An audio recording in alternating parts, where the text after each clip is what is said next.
Come in. Welcome. I'm E.G. Marshall. Come in. What's that? Yes, it is rather dark in here. You see, we never turn on the lights. We don't need any. At the Radio Mystery Theater, all we illuminate is your imagination. We fill it full of ghostly radiations, mysterious emanations, the eerie glow of terrifying images. And now we have a most unusual image for you. The image of a doll. Yes, I said doll. And a very pretty one, too. Long, silky blonde hair, innocent, round blue eyes, a charming dress of taffeta and lace. This is the central character of the story you're about to hear.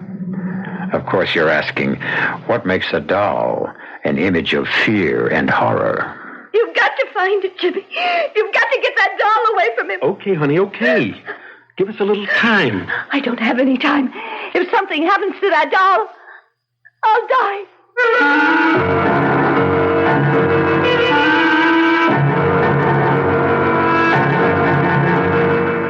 Our mystery drama, The Doll, was written especially for the Mystery Theater by Henry Slessor and stars Joanne Linville and Ross Martin. It is sponsored in part by Buick Motor Division and Sign-Off, the sinus medicines. I'll be back shortly with Act One.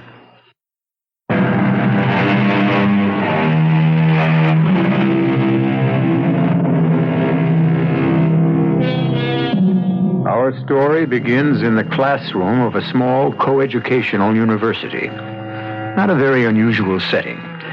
But today, these young men and women are hearing an unusual lecture. The guest speaker is Professor Eric Douglas, and the subject of his address is written in chalk on the blackboard. Let's step a little closer and see what it says. Homeopathic magic, ancient and modern. Let's be quiet and listen. For thousands of years, people believed they could injure or destroy their enemy by injuring or destroying an image of him. And so they made likenesses in cloth, in wood, in clay. The ancient Egyptians used wax. The wizards would take a drop of a man's blood, clippings from his hair, or parings of his nails, and knead them into a wax figure. You mean like a voodoo doll, Professor?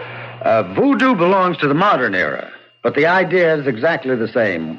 Once the doll was made in this fashion, the victim was at the mercy of the sorcerer.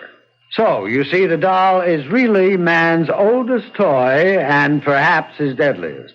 You mean that stuff really works? Well, that is the strangest part of all. Sometimes it works very well. You got to be kidding, Professor. Young lady, I wonder if you'd like to help me with a little experiment. Me, Professor? Yes. Will you come up front, please? Now, just for the fun of it, shall we make a doll? Huh? All right. Now let's see. What shall we use? Now this little towel will do fine. I'll just tie a knot to make the head. There we are. And now let's dress it up a little. Can you help me? How? Well, with some part of you, a hair from your head, perhaps. Now, how about something you own? That ring, maybe. May I borrow that? Well, Well, yeah, thank you. Now, we'll put that around the neck. And voila. We have an instant voodoo doll. Fascinating, isn't it? To know that the doll is meant to be a representation of you? Now, look at it. I'm looking. Yeah, well, keep looking. Now, don't take your eyes off of it. You can almost see your face in the cloth, can't you? It's almost as if the doll is you. Whatever happens to the doll happens to you.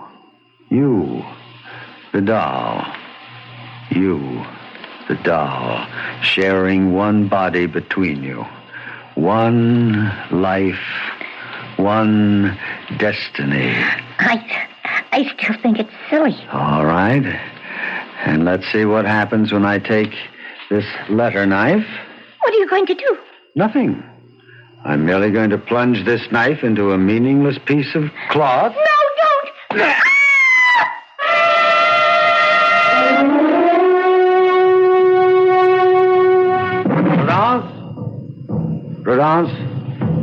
Prudence?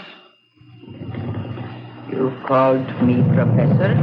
Yes, I want to know what you think of this record. Fred Cartwright sent it to me, claims it's an authentic Damballa ritual march. I could not say, Professor. I think it was probably recorded on Hollywood Boulevard. Well, that's enough of that. Well, what's become of Laura? Isn't she home yet? She's just arrived, sir. She's in the living room. Oh. Laura, darling. I didn't hear the door. You're very late. Oh, I'm sorry, Eric. The match wasn't over until 6. It went 5 sets. And who won? You know you don't care the first thing about tennis. That's a young man's game, not for old birds like me. Oh, come on, stop that. You're far from old. Oh, Prudence, I hope I didn't spoil your dinner. It's all right, Miss Fletcher. I'll go see to it now. Eric, why won't she ever call me Laura? Oh, it's just her way. You know how it is in the islands. A servant's place is a servant's place. Tradition. It's more than that. It's resentment. You've got your father's sensitivity. Harry was always thinking that people resented him. Maybe he had good reason. He wasn't very popular among his colleagues. Your father was a renegade. That's why. It's one thing to investigate primitive cultures. That's an anthropologist's job. But to spend your life among them, to raise your child among them... No, I never complained. Well, you managed to turn out pretty happily. But you're still half savage, of course. Am I? You can't fool me, Laura. You're still a child of voodoo, just like Prudence. Don't be silly, Eric. I know you all right. When the full moon rises and the drums start to beat in the jungle and the serpent god Damballa raises his hooded head... Eric, stop it. What's the matter? I'm sorry. I have that awful headache. Again? Well, come on, let's take care of it. No, don't bother. I'll be all right in a moment. Best time to stop it is early. Right now. You listen to Dr. Douglas here, and we'll get rid of that pain in 2 minutes. Come on now. Lie back. All right. Now, just relax. Just remember how we've done this before. Yes. I remember. That's right. Now, shut your eyes, Laura. Think of your mind as a large, empty cavern. And in the cavern, you hear my voice. Very faint, as if I'm speaking to you from far, far away. Yes. You feel at peace, relaxed, happy. Your head is clear. Your pain is gone. Yes. It's gone. Oh, you're happy now, Laura. You're happy to be here with me. With me, my darling. Aren't you? Yes. I'm happy. You love me, Laura, don't you? Not in the way you loved your father. You love me as a man. I'll say it, darling. Say, I love you, Eric. I love you. Say my name, Laura. My name. I love you, Jimmy. What is the matter with you, Prudence? I'm sorry, Professor. The dish fell from my hand. What is it? What happened? Nothing, my dear. You're fine. You're just fine. Prudence just dropped something. I came to tell you that dinner is ready.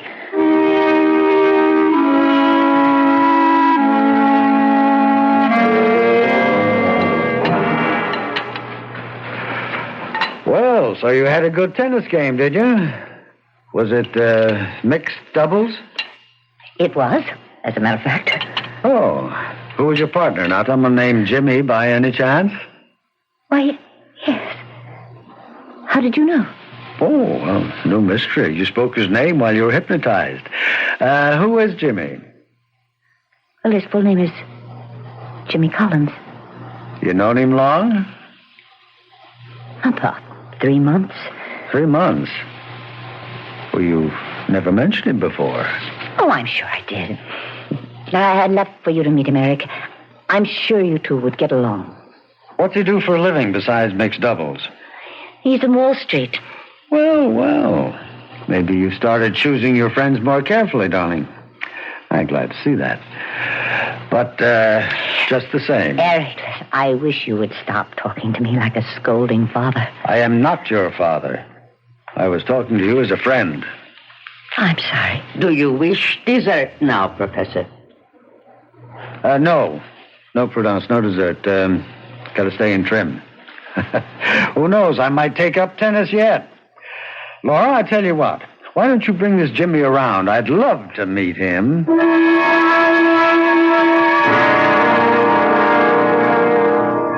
No, I'm afraid I don't know much about Haiti, Professor Burnside. I've never been to the island. Oh, but of course Laura has told you of her life there. Oh, yes, she's told me all about it. In fact, you spent some time there yourself, didn't you? Yes, a few years. That's where I met Laura and her father, as a matter of fact. You can see that Eric brought back half the island. Well, I have my souvenirs, like this thing, for instance. What is that? Looks a little tacky to me. Well, they call it an Ouanga packet. It's a charm the Voodoo men use for every purpose. Some good and some bad. We should throw out that awful thing, Eric. Well, it was a gift made for me by an old Mamaloy in Port-au-Prince. It's a protective charm, guaranteed to ward off the devil. And, of course, Laura can tell you more about it. Laura's much more of an expert on voodoo than I am. You mean just because she was raised on the island? Well, it's an interesting primitive study. Otherwise, sheer nonsense, of course. Oh, you shouldn't have said that. You've offended Laura dreadfully. Laura's a believer, you know. She played with voodoo dolls the way other children play with Chatty Cathy and Betsy Witchy. Eric, please stop it. Ask her, Jimmy. Go ahead, ask her if that isn't so. Oh, I'd feel very foolish asking that question. Oh, Jimmy, of course it isn't so. Well, that's good to hear, frankly. I mean, it'd be a heck of a thing on our honeymoon, waking up and finding an Ouanga bag in my slipper. Did you say honeymoon? Yes. Didn't Laura tell you? Laura and I are engaged. We're going to be married next week.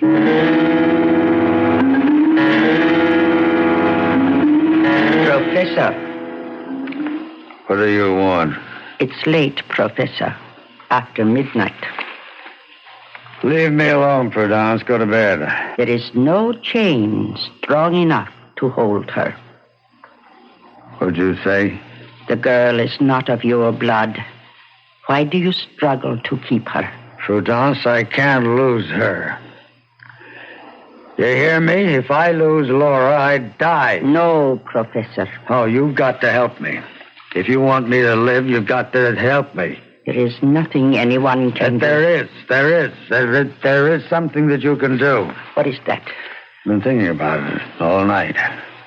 Prudence, you can make a doll.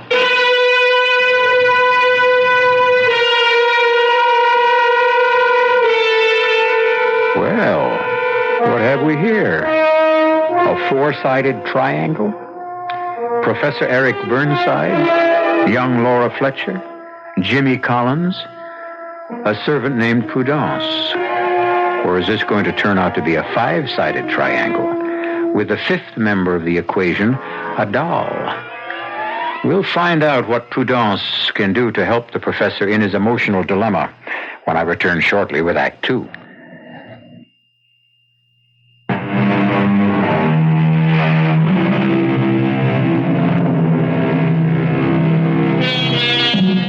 A week has passed since Laura Fletcher made her earth-shaking announcement to Professor Eric Douglas The announcement which turned the professor's world completely upside down. But for a man who has looked into the future and found it bleak and empty, Eric seems like a happy man at the moment as he listens to the sound of the Damballa ceremony and waits for Laura Fletcher to enter the room. Eric, I'm here. Laura. Well, let me stop this racket. Well, don't you look lovely? And don't you look well? Eric, I can't tell you how good it is to see you smiling. Well, I've got something to smile at, all right? Myself. I don't know what came over me that night, Laura. I just was not myself. I couldn't let you run off and get married without my blessing. And a suitable present, of course. A present? Eric, you shouldn't have. You've always admired this ivory charm, and I want you to have it. You and Jimmy. Oh, Eric. It's beautiful. It must be priceless. Well, it's not as priceless as our friendship. I wouldn't want anything to happen to that. Oh, thank you so much. Jimmy will be as thrilled with it as I am. I think we should talk before you go away, darling. I think we should talk about your father. What about him? I have to ask you this, Laura. Whether or not you've ever told your fiancé the full story. I've told him quite a lot. Including the way it ended for him? Don't talk about it now, Eric. Please. No, I still blame myself. I knew that Harry wasn't right in the head. I could see the signs. And I shouldn't have let it go as far as I did. Please, Eric. You know that I cannot bear to remember that time. I know. You were only 14, but you witnessed it all. His mad delusions. Don't. Oh, my head. Laura, what is it? It's that... The pain again? Yes. Oh, poor darling. Here, come on, lean back. It happens every time I remember my father. Shh. Now, don't talk. Just lean back, relax, close your eyes. Yes. Thank you, Eric. Thank you. Now breathe deeply, darling. Deeply. Now, you remember how we do this together. How we make the pain disappear. How you clear your mind of everything but the sound of my voice.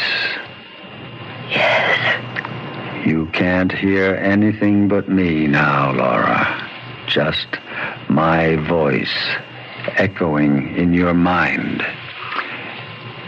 You're asleep now. You're so deeply asleep that you won't waken until I tell you. You won't know anything but what you hear me say. Do you understand? Yes. I understand.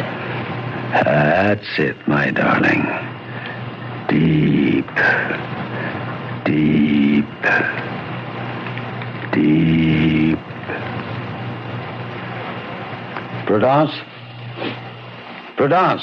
Yes, Professor. I'm here. Bring it to me. No, Professor, this is wrong. Bring me the box, Prudence. Very well. Here. Yes. Yes, Prudence, a beautiful doll. That's a beautiful likeness. Laura? Laura? Open your eyes. Yes. What do you see, Laura? I see.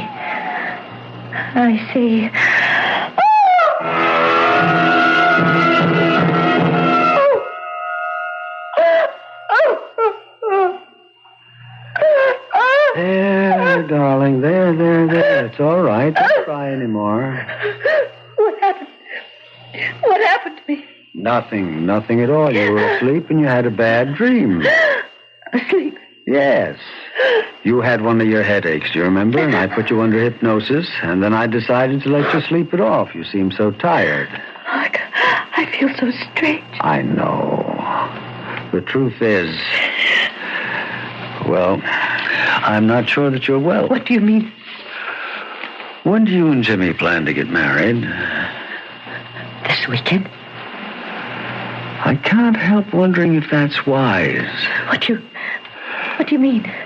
I wonder if you're well enough. You seem so run down, and the headaches are obviously worse. It took a long, long time to make you lose the pain. Eric, Jimmy and I are getting married this Saturday. We're driving to Crompton late, and we're getting married by a justice of the peace. Nothing is going to change that. Nothing.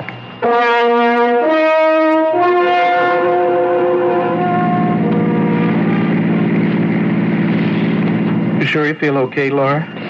Yes, I'm all right. You've hardly said a word since we started out. Well, a girl doesn't run out to get married every day of her life. I need time to reflect. Haven't changed your mind, I hope. No, I haven't changed my mind.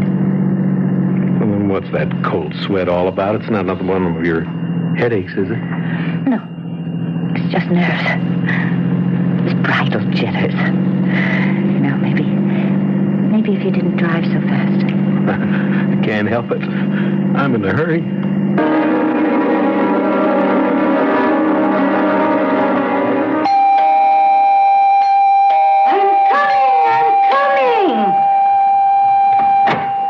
Don't have to rip the bell off the door, young man. I'm sorry about that. My name is Collins. I called this morning about the wedding. Oh, the judge is inside. He's near deaf as a post, so better make the I-do's good and loud. I intend to. Oh, come in. Come on, come in, folks. Mom will act as witness. Fine. Young lady, you stand here, next to the young man. Honey, are you all right? Oh, yes, I'm fine. You sure you wouldn't like a glass of water? Oh, no. No, thank you. Steady, honey. It only hurts for a minute. Dearly beloved, we're gathered together here in the sight of God, in the face of His company, joined together this man and this woman, holy matrimony. What's wrong? Which is an honorable estate instituted by God. A little shortness of breath. Signifying unto us, Laura. union, as the church Christ and His church, Oh, which holy estate Christ adorned. Oh, and Jimmy. crucified His What's the friends. matter? What's the matter? What? I've got this awful pain. This terrible pain.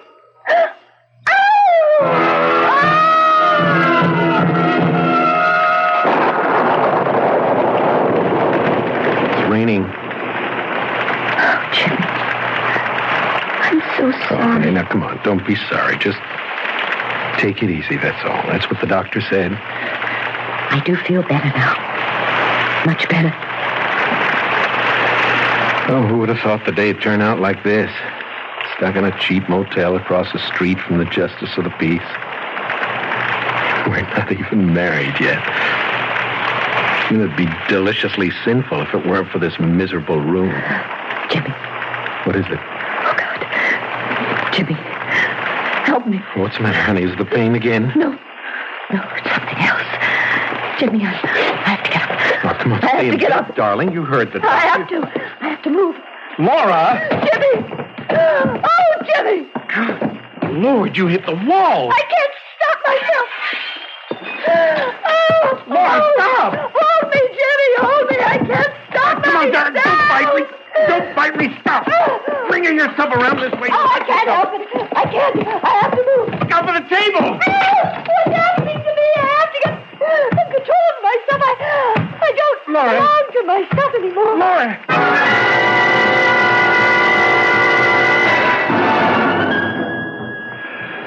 I can't tell you how sorry I am, Jimmy, but I also can't say that I'm surprised. Well, what do you mean? Well, my field is anthropology, but I'm not a complete stranger to the psychological sciences. In my opinion, Laura's problem is the result of a conflict, the difference between two worlds, the world of everyday reality and the dark world of superstition. No matter how much she laughs about it now, Laura grew up believing in devils and zombies and voodoo dolls. Come on, I just can't believe that. Well, that's why I feel so strongly that Laura, well, she just isn't ready for marriage. Well, here, let me show you something. What is that? It's a doll. Now, as you can see, it's a very good likeness of Laura. Prudence is an artist of sorts. Your servant made this? Yes, it's her hobby. It's a sort of sculpture. But what do you suppose Laura did when she saw this doll? She screamed. She was horrified. She thought it was a voodoo effigy. And whatever happened to the doll would happen to her. No, Professor, I'm sorry. I just can't buy that explanation. Yes, I was afraid that you wouldn't. Laura's too sensible. This is all such childish... Would you care to test the theory? Test it? How? Yeah. Well, would you be willing to conduct a little experiment? I might. Depends on what it is. All right, I'll tell you. At exactly 9 o'clock this evening, I will take our little doll here and bring it to that fireplace. And I'll hold the doll over the flames, high enough so that it won't be scorched, but low enough so that it can feel the heat. Oh, dolls don't feel. No. Dolls don't. But Laura is another matter. You tell her what I'm doing. Tell her about the experiment. And then see how she reacts. I'm sorry, I don't like politics, Professor. I just want you to know what you're up against, Jimmy. Now remember, exactly 9 o'clock.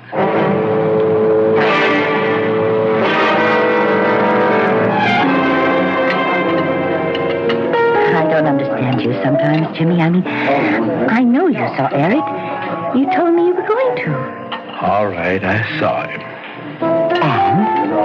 He just told me a lot of nonsense, that's all. About me? And my father? About you and voodoo dolls. What did he say exactly? Laura, why did he have that doll made? What doll? You know, the one that looks like you. What are you talking about? You said you saw it, didn't you? No. I never saw any such thing, Jimmy. He must have been joking. He must have been putting you on. I saw the thing, darling. You what? I saw the doll. It was about this big and obviously hand-carved and... Well, it did look like you, Laura. Same long blonde hair, blue eyes, very much like you. That woman knows how to carve. Woman? You mean Prudence? The servant? Yes, that's what he said. And she made the doll, and that you actually think... Laura, you can't believe in voodoo. Not really. Oh, dear God. Then that explains it. That explains everything. What? The pain in my chest, it was like the thrust of a needle. Oh, now, come on. And the way I lost control as if I did... Like I was being flung about like a doll. It was exactly like a helpless doll. Now, cut that out. You know that isn't so. You're just convincing yourself of this nonsense. It's all in your mind. But what else explains it, Jimmy? What else? As long as he has that doll, he has me. Shh. Honey, please. That's crazy. You've got to find it, Jimmy. You've got to get that doll away from me. Okay, honey. Just give us a little time. I don't have any time. If something happens to that doll, I'll die. No, Laura, you can't really believe that. I want you to prove that isn't true, and you can tonight. What do you mean? That nutty friend of yours said he was going to try a little experiment tonight, just to prove the point to me. Well, I want you to disprove it. What sort of experiment? He said that exactly 9 o'clock he was going to take the doll and bring it to the fireplace. Oh, no. He said he was going to hold it over the flames high enough for the doll to feel the heat, and he said you'd feel it, too. Oh, Lord, Jimmy. What time is it? It's 20 of 9. We'll get out of here. No. We'll go back to my place, and we will prove him wrong, darling. Prove him a liar. Oh, God, I'm getting warm. I'm getting terribly warm, Jimmy. That's your imagination. No, it is. Oh, honey, he said 9 o'clock. Wait a minute. My watch isn't going. Jimmy, look. That clock on the wall, it is not. Oh, for Pete's sake. Oh, Jimmy, it's happening. It's really happening. Laura, now don't. Come on, you've got to fight this. It's only suggestion. It's hypnosis. He's killing me. He is burning me alive. Honey, no, darling, no. Oh, stop it, Jimmy. I'm on fire. I'm on fire.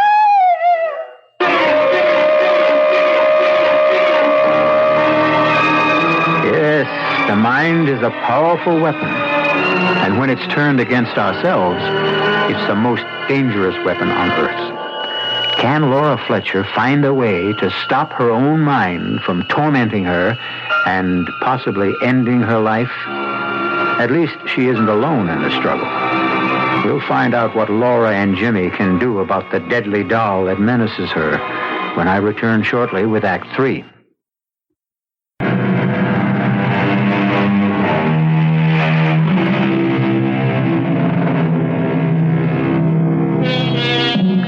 Professor Douglas's experiment has succeeded only too well.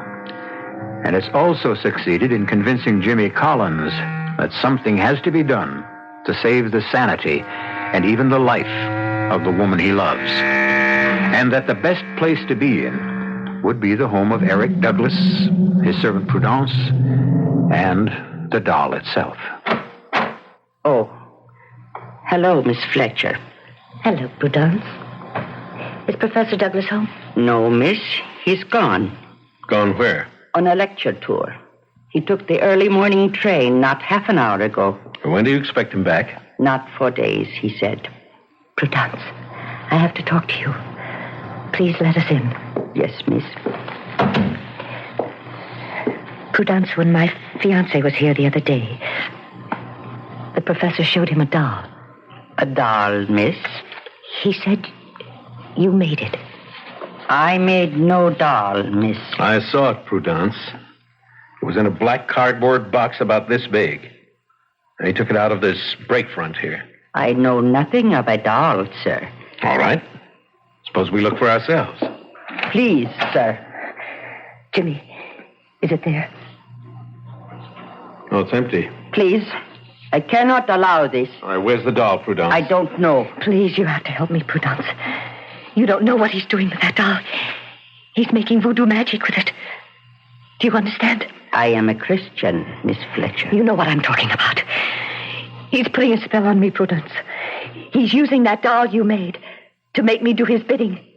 He wants to stop me from marrying. He thinks only of your happiness, miss. You are like his daughter. He is torturing me. Would a father torture his own child? You've got to help us find him, Prudence. You must know where he's staying. I'm sorry. I know nothing. All right. Then the least you can do is give him a message. You tell him for me, for both of us, that his game isn't going to work. That Laura and I are leaving too, and we're not coming back. He'll never see her again. Did you get that? No matter what he does, he'll never see her again. Did you get that? No matter what he does, he will never see Laura again.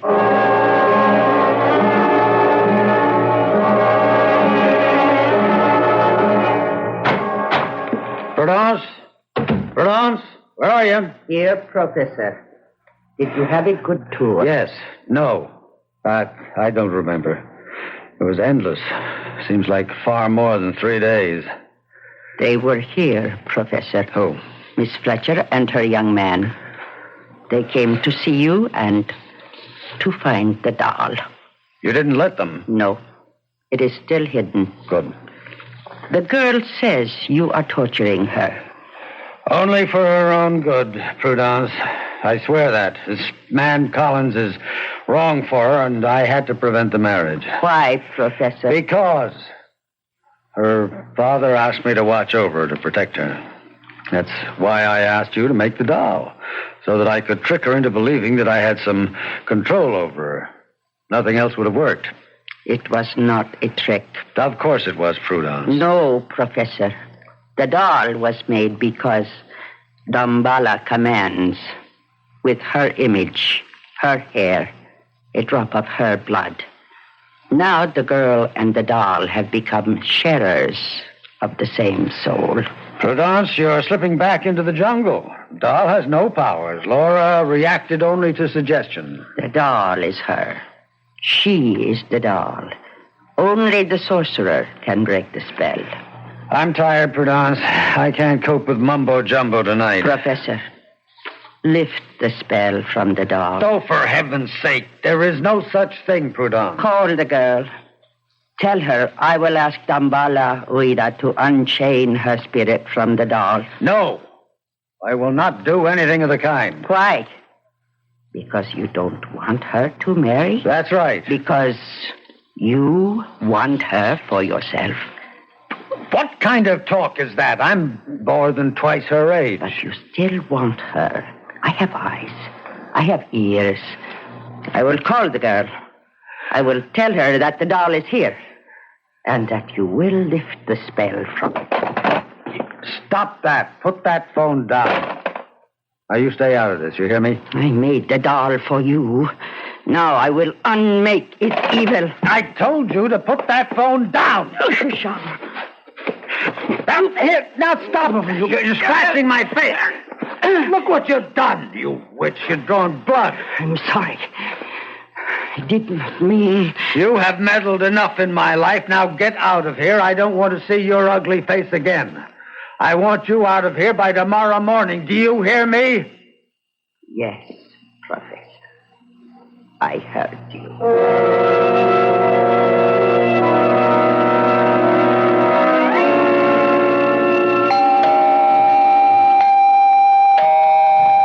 A moment. Laura. Hello, Eric. You know Jimmy Collins, of course. What are you doing here? Sorry to be such early arrivals, Professor. We wanted to make sure you didn't go off to another lecture this morning. I have nothing to say to you, Mr. Collins. Don't plan to stay long, Professor. Only until you give us that doll. The doll? That's right. Oh, for heaven's sake, you're really serious, aren't you? You really believe that doll has some mysterious powers. It doesn't matter, Eric. I'd just feel better if you'd let me have it. I know it's here. How do you know that? Who told you? Prudence called me. Prudence? Yes, very late last night. She told us that the doll is in the hall closet. In a black box. She lied to you. Woman's gone crazy. I had to fire her. Want me to look in the closet, Professor? How dare you? I could have you arrested for what you're doing. Eric, please. We've been friends. Friends for such a long time. Friends. That is a beautiful word, isn't it? Friends, almost as good a word as father. That is all I ever meant to you. Oh, Eric. Let's have the doll, Professor. Oh, yes, the doll, the voodoo doll. Mr. Collins, I think that you are as mad as she is. Maybe I am mad, Eric. But I am afraid of the doll. I can't help myself. So please let me have it. I'll give you 1 minute to lead us to the doll, Professor. Oh, and then what will you do? Pump me full of lead? And I'll find it myself. In the course of it, I might break quite a few things. Quite a few things in the process. Things you may value. All right, I will show you the doll. There. Is that what you're after? It does look like me. I think I remember seeing it once before, but it's as if it was in a dream. I'll take that, Professor. Stop right there. What? Now, suppose I didn't give you the doll. Suppose I smashed its head instead. Eric. All I have to do is smash the head against this wall. One sharp blow, and the head is broken. The skull caved in, the pretty blue eyes shut forever. Ah, shall I, Laura? Eric, why are you doing this to me? You smashed my life, didn't you? You didn't care what happened to me? Oh, Eric, but I do care. You walked out with him. You left me for him. Well, here's what he... Then... you, Laura. Eric, what's the matter? Jimmy, what's the matter with him? My chest. Pain. Jimmy! It's a heart attack. I think he's dead. Oh, my God. Are you sure? Look at his face. Oh, no. There's no sign of a pulse. He's gone, Laura. Oh, Lord, just like that. Must have been the excitement. No, it was not. Prudence. The spell is lifted, miss. When the sorcerer dies, the spell dies with him. What's that in her hand? Prudence, what are you doing with that knife? It was the only way, miss. Wait a minute. She's got something else. Some kind of doll. Prudence, you didn't. His skin and his blood from my fingernails. His curse from my lips and heart. Oh, Jimmy. How horrible. She killed him. Oh, no, Laura, no. It was a coronary. Only a coronary. I think. Well, personally, I don't think I'll ever trust a doll again. Not Raggedy Ann, or Betsy Wetsy, or even that paper doll they used to sing about. Of course, there's no question in my mind that Professor Douglas died of natural causes as opposed to supernatural. There's a great deal to be said for the power of suggestion, which, of course, is why you're about to hear the following suggestion.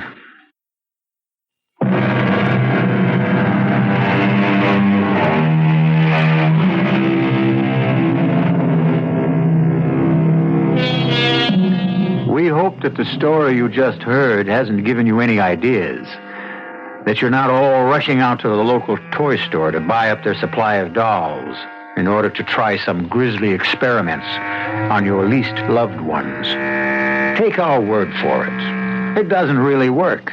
But on the other hand, why do I have this sticking pain in my left shoulder? Our cast included Joanne Linville, Ross Martin, Virginia Gregg, and Carl Swenson. The entire production was under the direction of Hyman Brown. Now, a preview of our next tale. Well, I don't know if it was the gin or a strange kind of sickness, but they found him one morning hanging upsides down from his veranda rail, crazy as a loon, carrying on about someone watering his copra. He died in a convulsion. Oh, was it thought to be the island? Oh, no proof. But the next man, Viggers, shot his head, blew his head right off. And the first of the line of the Benton Far East Company, old Adams, he just plain up and disappeared as though that damn tropical forest reached out like a octopus and swatted him, line and sinker. No, sir, Mr. Witcher, trader or not, promotion with your company or whatever. You wouldn't get Captain Ben Randall here to set one foot on the beach at Palisade. Radio Mystery Theater was sponsored in part by Anheuser-Busch Incorporated, brewers of Budweiser. This is E.G. Marshall inviting you to return to our Mystery Theater for another adventure in the macabre. Until next time, pleasant dreams.